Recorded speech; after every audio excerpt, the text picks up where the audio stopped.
Hey everybody, how's it going? YouTube world, internet world. It's Edwin back again for Strictly Comics with another comic book review for you guys. And this was kind of a interesting issue to say the least.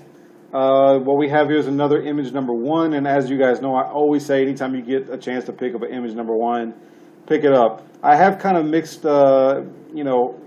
opinion, mixed reviews as far as this book goes. This is Sheltered, a Pre-Apocalyptic Tale. I don't know, you guys. I will say this real quick, that there's going to be some spoilers in this one. So if you don't want to know exactly the outcome of this book, you might want to just go ahead and, skip this review or whatever. I really don't care. If you have something else you want to watch, go ahead. The reason is because there's not really much way of explaining this book without pretty much telling you the outcome of the ending. So if you don't want to hear any spoilers, go ahead and close out right now.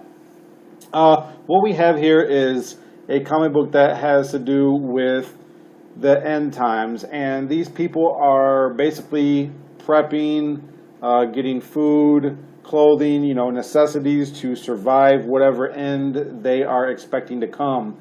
They have bunkers, they have underground shelters and stuff like that. So it's, it had my interest at first because I'm trying to figure out, okay, what's going on? I hope it's not another zombie apocalypse, because that's pretty much what everybody's doing right now. But it seems to be something different.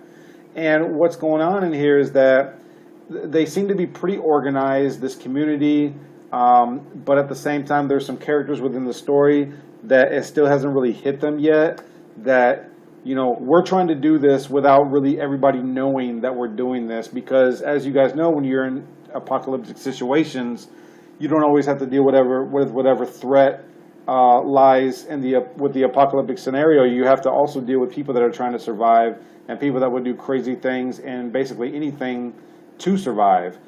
So one of the characters, one of the leaders of the community, wants to basically just keep this, keep this kind of within the what's going on within the community itself.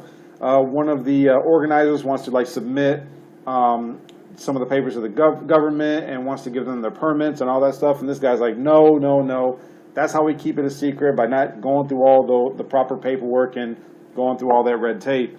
We're going to just do it basically our way. And then as you read along throughout the book, you see a lot of dialogue with children interacting with each other. Not so much with the parents or the adults, but it's just the children interacting with each other. And toward the middle of the book, you kind of see these two kids in a basement.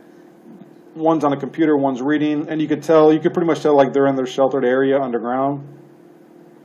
And whatever information, wherever they're getting their source from, they start to realize that earthquakes, for whatever reason, has to do with the apocalyptic times that are near within this book. They're starting to take notice that the earthquakes are more frequent than they used to before. And the kid on the computer basically looks at his other friend. He's like, we have to do this before it's too late. So you really don't know what they're talking about. But then a few pages later, toward the end of the book, the kids are out. They're running toward the campsite, the community site, to kind of get the parents.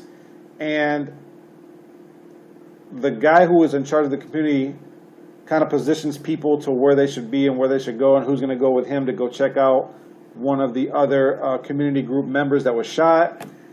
They go check him out, and it's kind of creepy, this book, because what happens is the kids basically draw the adults out into the woods,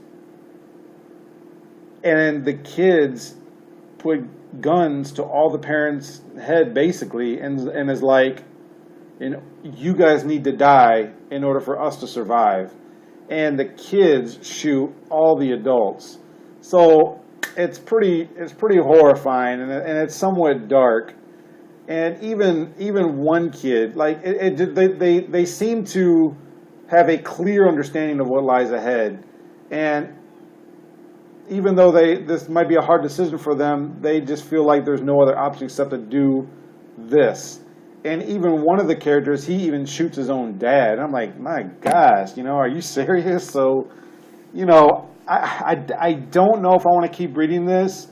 I know the image is pretty graphic because there's no more approval of comic codes anymore or anything like that, so they can pretty much write and say and draw anything that they want, short of nudity, I guess. But I don't know, man. I just really don't know about this book. I'm kind of curious. I might give it one or two more issues.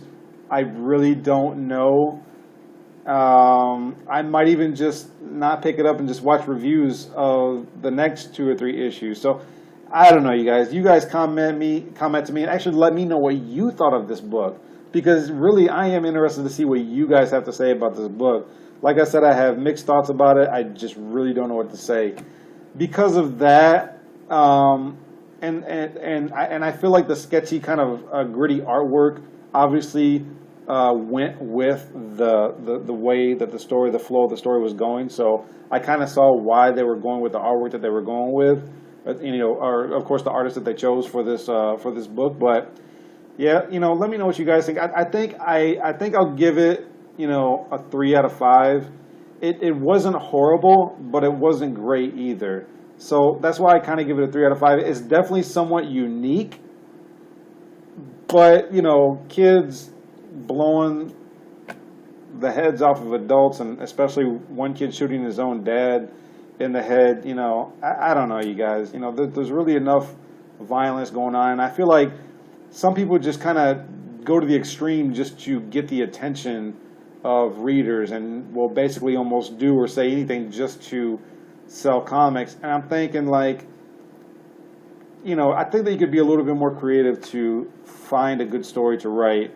I will give credit to the writer is Ed Brisson, and the artist is Johnny Christmas. And I don't know, you guys. I don't want to ramble, so 3 out of 5 is what I give it. Let me know what you guys think. Don't forget to like, comment, subscribe, favorite. Keep God first in your life always, you guys. Enjoy your comic books, though, and God bless you. I'm out of here.